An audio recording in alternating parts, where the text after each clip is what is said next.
Hitler always spoke to his base. I mean, he had generally between 30 and 37% of the electorate, and he did not care about the rest. Now, what was interesting is that his base was resilient to any type of press criticism, regardless of how scandalous, how negative the press was. It just had no impact on Hitler's polling numbers.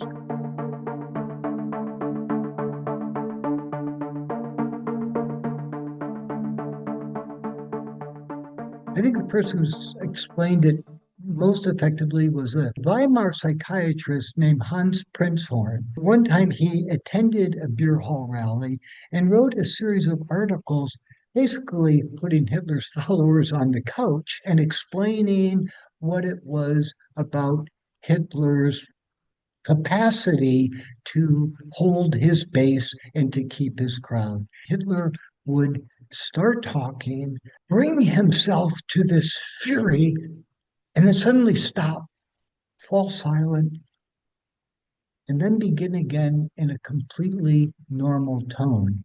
That had this mesmerizing effect on his audiences because it was more emotional, visceral reaction. He was taking them on this roller coaster ride, and that just captured his crowds and cemented their loyalty to him. And this is where the opposition press, you can write whatever you want about him, you can bring out whatever scandal you want. It just didn't penetrate, and it didn't matter.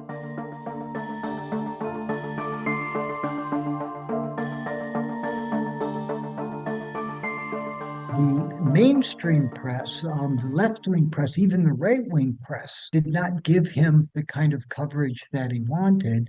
So he actually did three things, let's say. One is to get his message out, and this is where he was very smart about using the latest technologies. He made these phonograph recordings of speeches, addresses to the nation.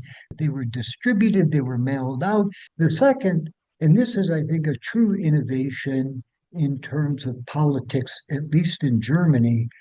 Hitler started leasing Lufthansa airplanes and passenger planes and would fly from one town to, to another, to cities, even into villages. He was visiting places that most German politicians had never even heard of. The third, and this was probably his greatest innovation, was to start courting the foreign press. Those did not work quite as effectively as he would have wanted. When you read the interviews with a lot of these journalists, they just walk out shaking their heads. They said, this was not an interview. He thinks he's, holding a beer hall rally. He simply rants and raves and walks around, pausing occasionally to see if the journalist is keeping notes, and then going back to ranting again. So he was not really engaging in a way with the journalists